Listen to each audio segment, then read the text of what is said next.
Anyway, the prosecution has come out swinging. They're literally windmilling, okay, at this point. The fight is on, people.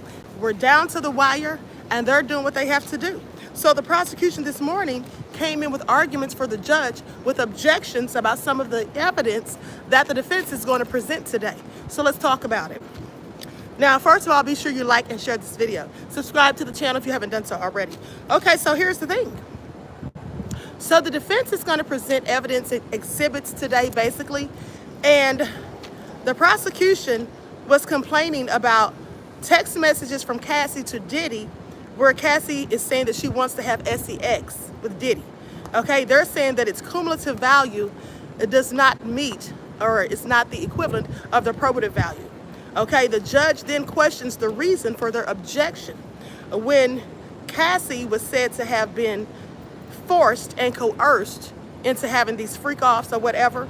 So they basically are saying that, listen, this doesn't prove that she wasn't coerced. This is what the prosecution is alleging, that it doesn't prove that she wasn't coerced, because she was saying that she wanted to have sex with Diddy because that's her man, that's who she was in the relationship with. And they're saying that doesn't prove that he didn't coerce her into having some of these freak-offs. Well, of course, the defense basically says that it absolutely does. They feel like, you know, evidence was showing, or evidence was released in the text messages that basically says that she was complicit, that she did want to have these freak-offs, that in fact she wasn't coerced, she wasn't forced, but that she was a willing participant is what they're basically saying. Okay, now with that being said,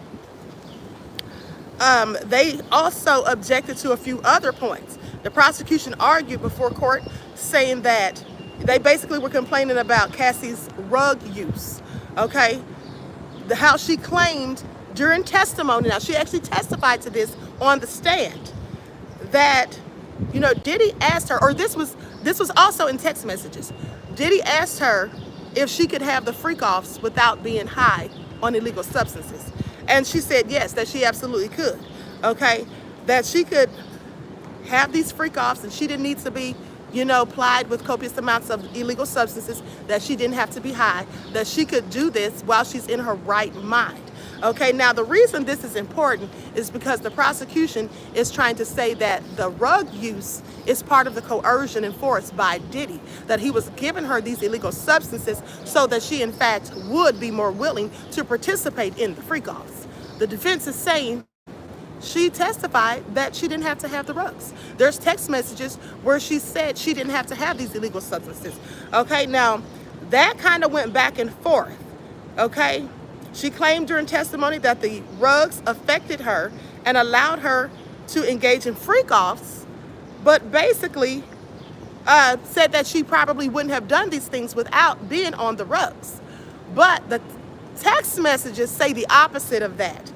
She texts Diddy saying that, you know, I don't have to be on these things. I don't have to, you know, take these things to be able to do it. So that's why there's a discrepancy with that. Now, and let me just correct myself. She didn't testify that she didn't need the rugs. She testified that she was given the rugs, and that's why she basically did what she did. That's what she was saying. But the text messages said the opposite, okay? So just want to clarify that. Now, here's the thing. The prosecution then started to argue hearsay. They started to argue that there was hearsay about Cassie's text messages, saying that she didn't see those text messages when she was on the stand, and that she didn't know that they were planning to show those things. Okay, so they're saying as far as they're concerned, that's hearsay, and it should not be entered in as evidence. They should not be allowed to use that in their exhibits. Now, the defense then countered that claim with saying that Diddy canceled a freak-off due to the fact that Cassie was believed to be too high. And I remember that portion of the testimony, okay? There was a part of the testimony where the S-worker showed up to have the freak-off, and Cassie was passed out. Okay, she was passed out on the couch, basically, and Diddy said, listen, I don't think it's gonna happen tonight. Okay, she's like too effed up. She's high, it's not gonna happen tonight. So he sent the escort on their way. So they're saying, the defense is saying that if he was willing to cancel a freak off because she was passed out, because she was too high, she had done too many illegal substances, they're saying that proves, and that goes against the prosecution's theory that he was forcing and coercing her. That's the main thing they're trying to prove to bring the case home.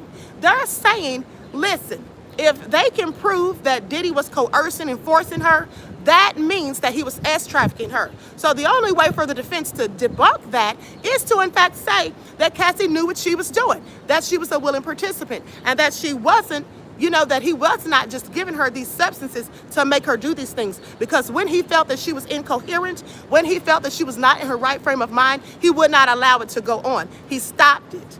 Now, with that being said, the prosecution continued to argue, okay, that fact, saying that they said Diddy asked Cassie if she could have the freak off without getting too high, and Cassie said absolutely she could do those freak offs.